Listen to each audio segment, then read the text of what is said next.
Ravens flock, are y'all finally ready to let John Harbaugh go? Are y'all finally ready?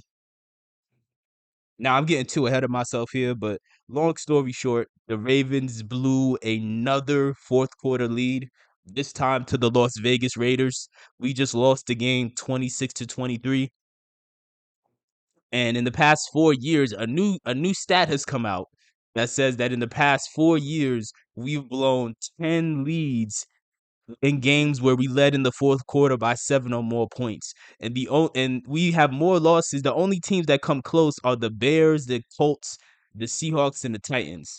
And all of those teams outside of the Seahawks are mid and aren't taken seriously. And we're in that company. And not only are we in that company, we have twice as many losses as all of those teams do. Completely embarrassing.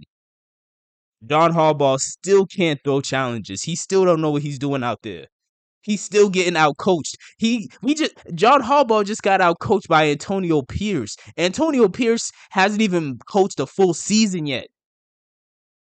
And you just got out coached by that guy?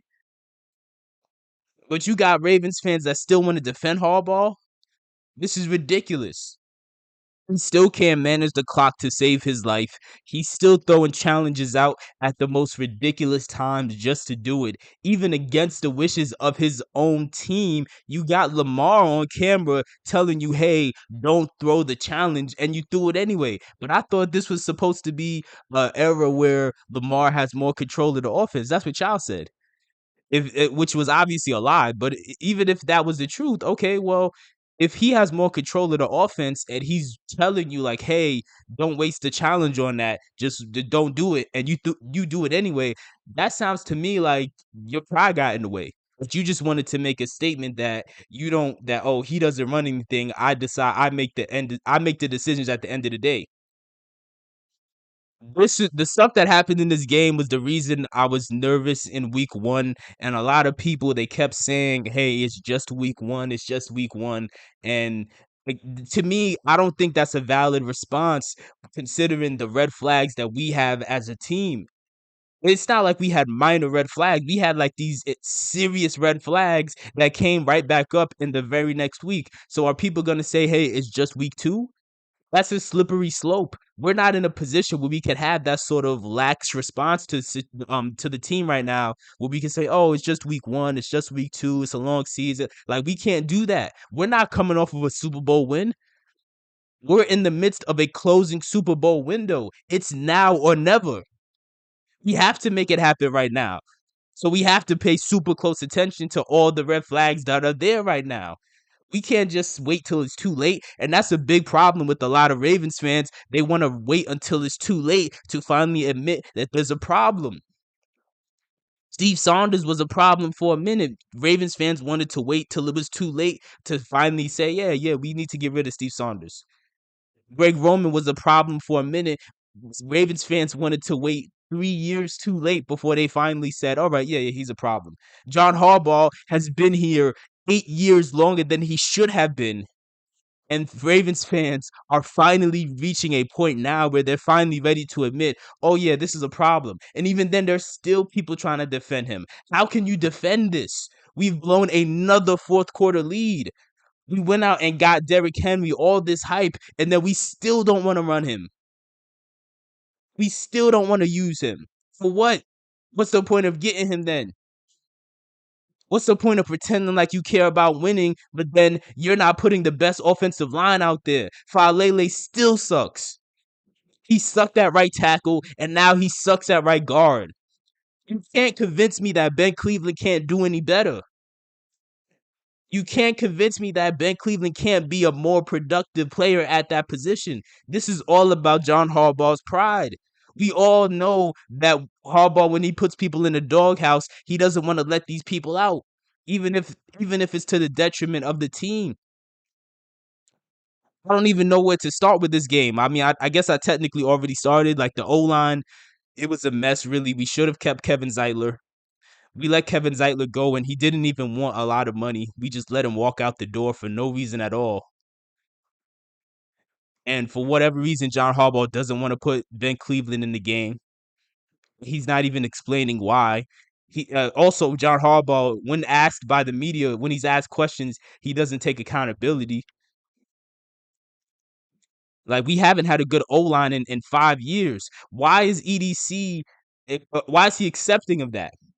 Why is he okay with that? We haven't had a good O line in 5 years. 2019 was the last time we had a good O line. Our O line has been in shambles ever since.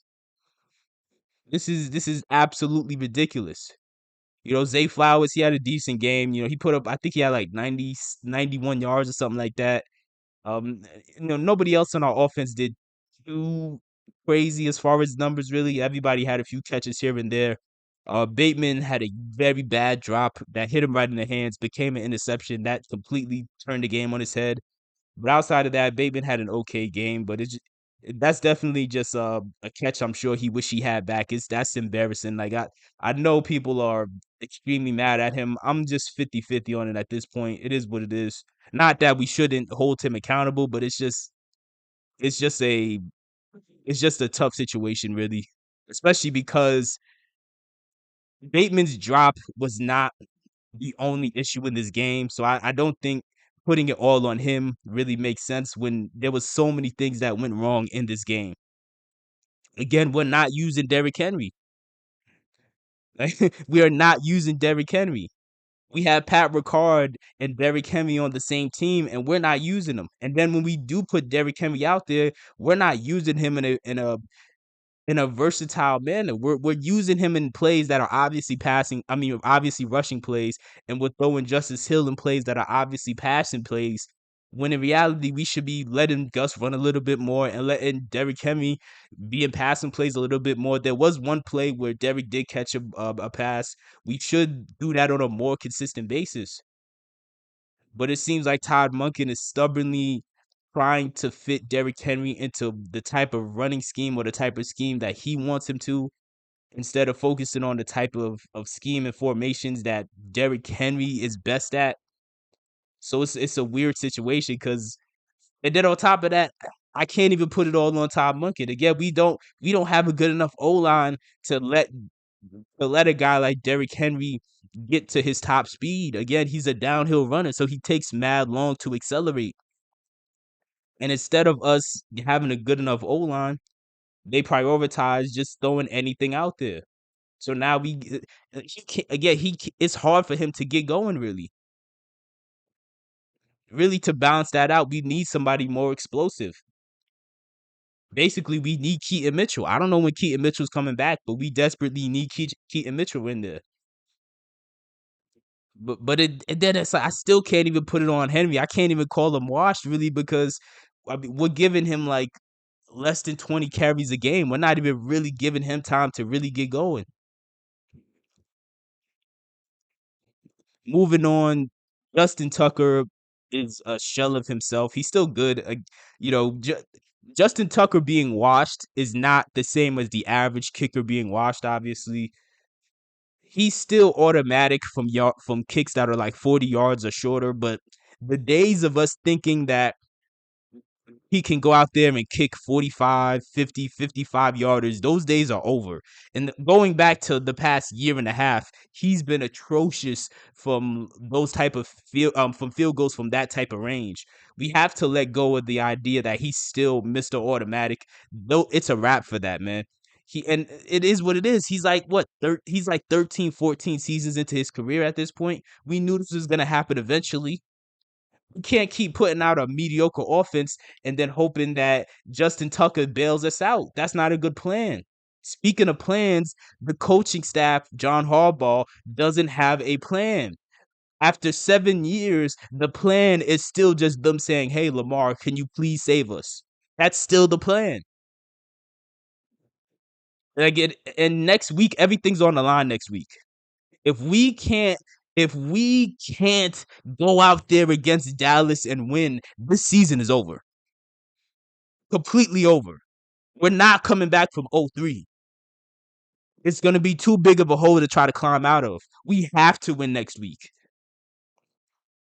And that's the sad part about being this type of team where John Harbaugh clearly should be fired, But unfortunately, when you have a guy like Lamar, when you have key players on this team who are in their prime, they're not gonna tank. But unfortunately, the Ravens are the type of team where it would take us tanking for them to finally let go of John Harbaugh.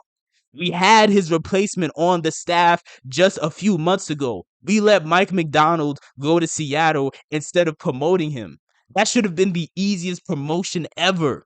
All you had to do is tell John get to stepping and let Mike take over the team, but for whatever reason they didn't want to do that. It's just completely ridiculous. And now we got Zach Orr in there, and no offense to Zach Orr, but right now it doesn't look like he knows what he's doing. And that doesn't mean that he can never become a good coordinator because when Mike McDonald had just gotten started a few years ago, he also didn't look good those first like 5 or 6 weeks. But at the same time, we are in a much more serious window where we need things to click right now. We are in a Super Bowl window right now.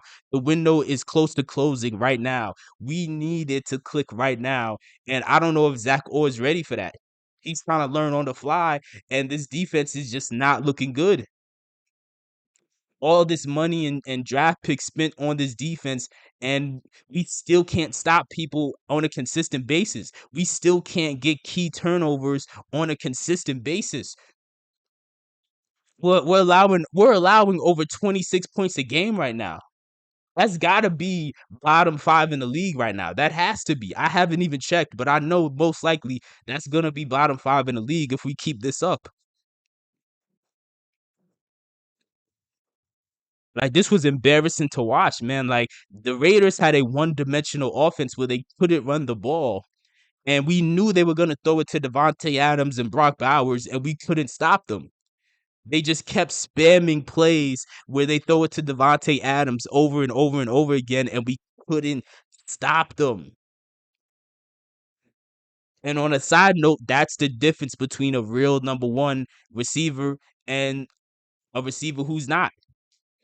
A guy like Devontae Adams, it really doesn't matter. No matter what, you could just toss it up over and over again, and for whatever reason, we're not we can't stop it. I'm not saying we necessarily need that at this point. I think us focusing on the O line would be a much bigger priority than receiver at this point. I still think Zay Flowers, even though I don't think he's a number one, I still think he's gonna have a great season. I think he'll put up 1,100 yards. So I don't really want to put too much energy into that idea because again, right now, this O line is a major liability. I think that's where the emphasis needs to be.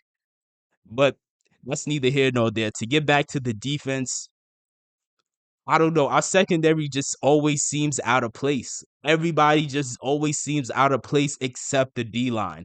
That's the one bright spot from this game is the fact that our D line is the only saving grace we have right now. Shout out to Odafe Owe. Despite the amount of criticism and backlash he's gotten over the years, he's continuously gotten better. He balled out in this game. Shout out to David Ojabo, he's balling out. Nnamdi Madubuike, he's balling out. Travis Jones, Kyle Van Noy. So our defensive line is the only saving grace right now. Everything else on the defense just looks completely discombobulated, and so does our offense. And now we got to go play Dallas next week. And to end it back on the O line again, because yes, I have to bring it back to the O line. In the next several weeks, we got to go play Micah Parsons, Demarcus Lawrence, um, Trey Hendrickson, Gregory Russo. We still got to play the Browns in a couple of weeks. So that's going to be 2 times we got to play Myles Garrett. We got to play TJ Watt twice this year. Like, this Raiders game was supposed to be the easiest game on our schedule, and we just blew it. And now we got to go through a gauntlet. But ironically enough, despite it being a gauntlet, the saddest part about it is, against all odds, I know that Lamar and a bunch of players on this team somehow, some way, they're gonna ball out. They're gonna put up impressive performances over the next like 4 weeks and probably win like 4 or 5 games in a row. And then the people who love defending John Harbaugh, they're gonna turn around and say, "Oh, duh, you see, John is a good coach. We shouldn't fire him." And this is how mediocrity lingers for way longer than it should. But those are my thoughts on the situation. We have 6 days left until the Cowboys game, so that'll tell us everything we need to know about the 2024 Ravens. So let me know what your thoughts are as far as the Raiders game, and let me know what do you think we're gonna do next week against the Cowboys.